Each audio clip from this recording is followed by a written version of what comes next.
Israel Italy shock ఇచ్చింది. So ఇజ్రాయెల్కి shock ఇచ్చిన Italy ఏం చెప్తోందనంటే తమ మధ్య ఉన్నటువంటి రక్షణ ఒప్పందాన్ని రద్దు చేసుకున్నామని ఇటలీ ప్రకటించింది.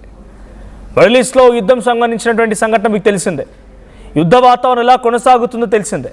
రోజు రోజుకి యుద్ధం ఇంకా ఎక్స్ట్రీమ్ అవుతూనే ఉంది. వాళ్ళ మధ్య కొంత సీజ్ ఫైర్ అండర్స్టాండింగ్ అంటూ చెప్పినప్పటికీ ఇది ఏమాత్రం సాధ్యపడలేదు. మళ్ళీ యుద్ధం మరోసారి రిపీట్ అయింది. ఇప్పుడు ఇజ్రాయెల్ మిడిల్ ఈస్ట్లో ఇంతటి యుద్ధానికి కారణమవడాన్ని ఇటలీ విభేదిస్తోంది.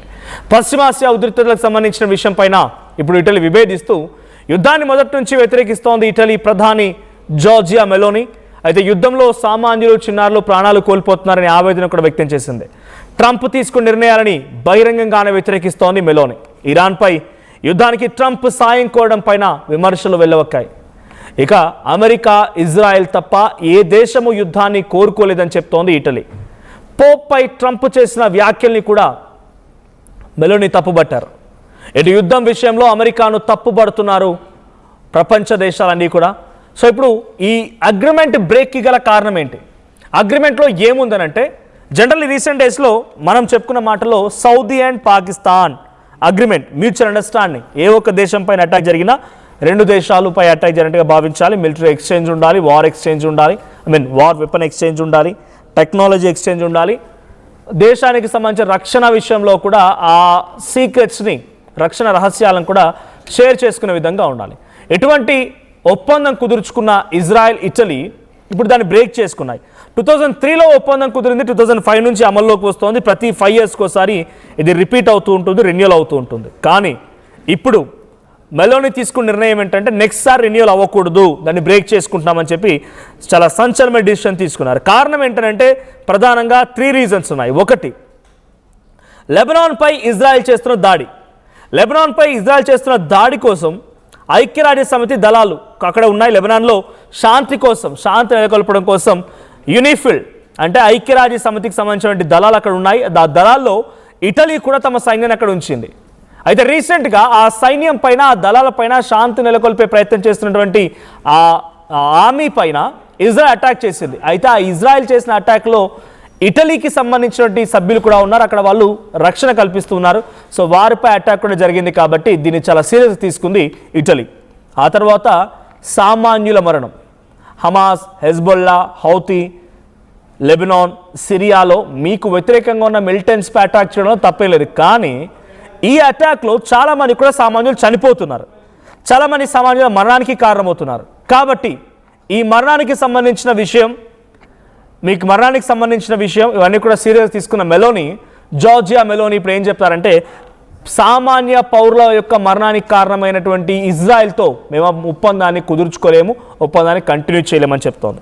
దీంతో పాటుగా ఫైనల్లీ ప్రాంతీయ అస్థిరత, స్ట్రైట్ ఆఫ్ హార్ముజ్ మూసివేత వంటి భౌగోళికమైనటువంటి అంశాలపైన కూడా రాజకీయ ఉద్రిక్తతల నేపథ్యంలో ఇటలీ ఆ స్ట్రైట్ ఆఫ్ హార్ముజ్ని అమెరికా కంట్రోల్లో తీసుకోవడం, అమెరికా నీకు సపోర్ట్ చేయడం అన్నీ కూడా కొంత నాన్సెన్స్ అన్నట్టుగా భావించి ఆ విషయంలో కూడా జియో పొలిటికల్ ఇష్యూస్లో కూడా ఇటలీ ఇజ్రాయెల్ విభేదిస్తోంది. మనం ఒక ట్వీట్ చూస్తున్నాం అల్ జజీరాకు సంబంధించి ఇంటర్నేషనల్ కథనం ఒకటి. So prime minister Georgia Meloni says Italy is suspending it's defence agreement with Israel's as global protests mount over the US-Israel war on Iran. Israel America కలిసి ఇరాన్పై యుద్ధం చేయడాన్ని, అక్కడ ఉద్రిక్తత పరిస్థితి కారణమవడాన్ని విభేదిస్తూ, వ్యతిరేకిస్తూ తమ డిఫెన్స్ అగ్రిమెంట్ని బ్రేక్ చేసుకుంటున్నామని చెప్పి జార్జియా మెలోనీ ప్రకటించింది. అయితే ఇది అడ్వాన్స్డ్గా ఒక డెసిషన్. ఈరోజు బ్రేక్ అయిందంటే ఈరోజు నుంచే బ్రేక్ అవ్వడం కాదు. వాళ్ళు ప్రతి 5 yearsకి ఒకసారి దాన్ని రెన్యువల్ చేసుకుంటూ ఉంటారు. సో ఆ రెన్యువల్ చేసుకోకుండా ఇకపై సరిపోతుంది, ఇప్పుడు జరిగిన అగ్రిమెంట్తో సరిపోతుంది, తర్వాత అగ్రిమెంట్ చేసుకోమని కొట్టిపారేస్తూ జార్జియా మెలోనీ నిర్ణయం తీసుకున్నారు. సో ఈ బిగ్గెస్ట్ డెసిషన్కి సంబంధించి ఇప్పుడు జార్జియా మెలోనీ డిసిషన్తో నెతన్యాహు కూడా ఇరుకులో పడ్డారు. బికాజ్ నెతన్యాహుకు అయితే అమెరికా సపోర్ట్ ఉంది, వీటితో పాటుగా ఇటలీ కూడా సపోర్ట్ చేసింది. In exchange of war weapons, in exchange of geopolitical issues హ్యాపెనింగ్లో ఉన్నప్పుడు కొంత ఇన్ఫర్మేషన్ని పాస్ చేసుకోవడానికి అన్ని రకాలుగా ఉపయోగపడ్డ ఇటలీ సడన్గా తమ డిఫెన్స్ అగ్రిమెంట్ని బ్రేక్ చేసుకోవడంతో అటు ఇటలీ కూడా షాక్కు గురైంది. సో దీనిపై ఎటువంటి ప్రభావం చూపుతుంది ఈ స్టేట్మెంట్ పై అంటే డెఫినెట్గా ప్రభావం చూపిస్తోంది. రీసెంట్ డేస్లో సౌదీ, పాకిస్తాన్ రెండు దేశాలు ఇటువంటి డిఫెన్స్ అగ్రిమెంట్కే దిగాయి. ఆ డిఫెన్స్ అగ్రిమెంట్లో భాగంగా ఇటు పాకిస్తాన్ అండ్ సౌదీ రెండు దేశాలపైన ఏ ఒక్క దేశంపై అటాక్ జరిగినా కూడా అది రెండు దేశాలపై అటాక్గా భావించాలి. ఇద్దరం కలిసికట్టుగా పోరాడాలి, వార్ వెపన్స్ ఎక్స్చేంజ్ చేసుకోవాలి, ఇద్దరం కలిసి నడవాలన్నట్టుగా వాళ్ళు డిసిషన్ తీసుకున్నారు. కానీ రీసెంట్గా మరి మీరు అనుకోవచ్చు ఇరాన్ సౌదీపై అటాక్ చేసింది కదా. It's not direct attack on Saudi. సౌదీలో ఉన్న సామాన్య పౌరులపైన, సౌదీలో ఉన్నటువంటి ప్రతినిధులపైన, సౌదీలో ఉన్న ఆర్మీ పైన అటాక్ కాదది. సౌదీలో ఉన్నటువంటి అమెరికా స్థావరాలపైన అటాక్. కాబట్టి పాకిస్తాన్ ఇన్వాల్వ్ అవ్వలేదు. కానీ ఇక్కడ ఇజ్రాయెల్పై అటాక్ని అంత సీరియస్గా తీసుకోవడం ఇటలీ. బికాజ్ ఈ యుద్ధాన్ని స్టార్ట్ చేసిందే ఇజ్రాయెల్. లెబనాన్లో ఉన్న పౌరులపై, సామాన్య పౌరుల మరణానికి కారణమైంది. ఇటలీ సంబంధించిన సైన్యం కూడా లెబనాన్లో శాంతి నెలకొల్పడం కోసం ప్రయత్నం చేస్తుంటే వాళ్ళపై అటాక్ చేసింది ఇజ్రాయెల్. సామాన్య పౌరులను అటాక్ చేసింది, ఆర్మీని అటాక్ చేసింది, జియో పొలిటికల్ కాన్స్పిరసీ ఇష్యూస్కి కారణమైంది. సో ఇవన్నీ నేపథ్యంలో జార్జియా మెలోని తీసుకున్న నిర్ణయం ఏంటంటే ఇకపై ఎట్టి పరిస్థితుల్లో ఇజ్రాయెల్తో తమ ఒప్పందాన్ని కొనసాగించలేమని స్పష్టం చేశారు.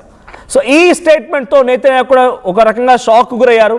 ఆ వార్ వెపన్ ఎక్స్చేంజ్ కానీ, ఒక దేశం నుంచి రావాల్సిన సహాయం ఆగిపోతే ఏ రకంగా ఉంటుందో అటువంటి పరిస్థితి ఇప్పుడు నెతన్యాహు కూడా ఎదురైంది. ఆ సహాయంతో పాటుగా ఇప్పుడు రేపటి రోజున ఇంకా కొంత వ్యతిరేకం కూడా మారే అవకాశం ఉంది. బికాజ్ తమ సైన్యంపై అటాక్ చేశారన్నట్టుగా ఇటలీ భావిస్తోంది కాబట్టి. సో ఇటలీ తీసుకున్న నిర్ణయం కేవలం ఇజ్రాయెల్కి వ్యతిరేకంగానే కాదు, అమెరికాకు వ్యతిరేకం కూడా. డొనాల్డ్ ట్రంప్ యొక్క పిచ్చి వేషాలు, డొనాల్డ్ ట్రంప్ యొక్క చేష్టలు ఏమాత్రం నచ్చడం లేదంటూ అటు జార్జియా మెలోని బహిరంగంగానే వ్యతిరేకిస్తున్నారు. బహిరంగంగానే పౌరులపైన, సామాన్యులపైన దాడి చేసి వాళ్ళ మరణానికి కారణమవుతున్న డొనాల్డ్ ట్రంప్ని ఒక తప్పుడు వ్యక్తిగా, ఒక అశాంతి నెలకొల్పే వ్యక్తిగా వాళ్ళు జార్జియా మెలోని ప్రతి సందర్భంలో కూడా ప్రస్తావిస్తూనే ఉన్నారు. సో ప్రెసెంట్ ఈ స్టేట్మెంట్ ఎటువంటి పరిణామాలకు దారితీస్తుంది, ఇటలీ ఇజ్రాయెల్ ఈ డిఫెన్స్ అగ్రిమెంట్ బ్రేక్ తర్వాత ఎటువంటి సిచ్యువేషన్ ఉంటుందో చూడాలి. సో ఇటు అమెరికా అండ్ అటు నెతన్యాహు పైన తీవ్రమైన వ్యతిరేకత మొదలవుతుంది, ఒక్కొక్కరిగా వివేదిస్తూ ఉన్నారు. సో ఇప్పుడు జార్జియా మెలోనితో మొదలైనటువంటి ఈ వ్యతిరేకత ఇంకా ఎక్కడి వరకు దారితీస్తుంది చూడాలి. సో మీరేమనుకుంటున్నారు? ప్రపంచ దేశాన్ని ఒకవైపు, ఇజ్రాయెల్ అండ్ అమెరికా ఒకవైపు ఉండాలనుకుంటున్నారా? అమెరికా కారణంగానే ఇంత ఇబ్బంది పడుతోంది కాబట్టి అమెరికాని కార్నర్ చేయాలి ప్రపంచ దేశాలు అనుకుంటున్నారా? మీ అభిప్రాయం ఏంటి? కామెంట్ చేయండి.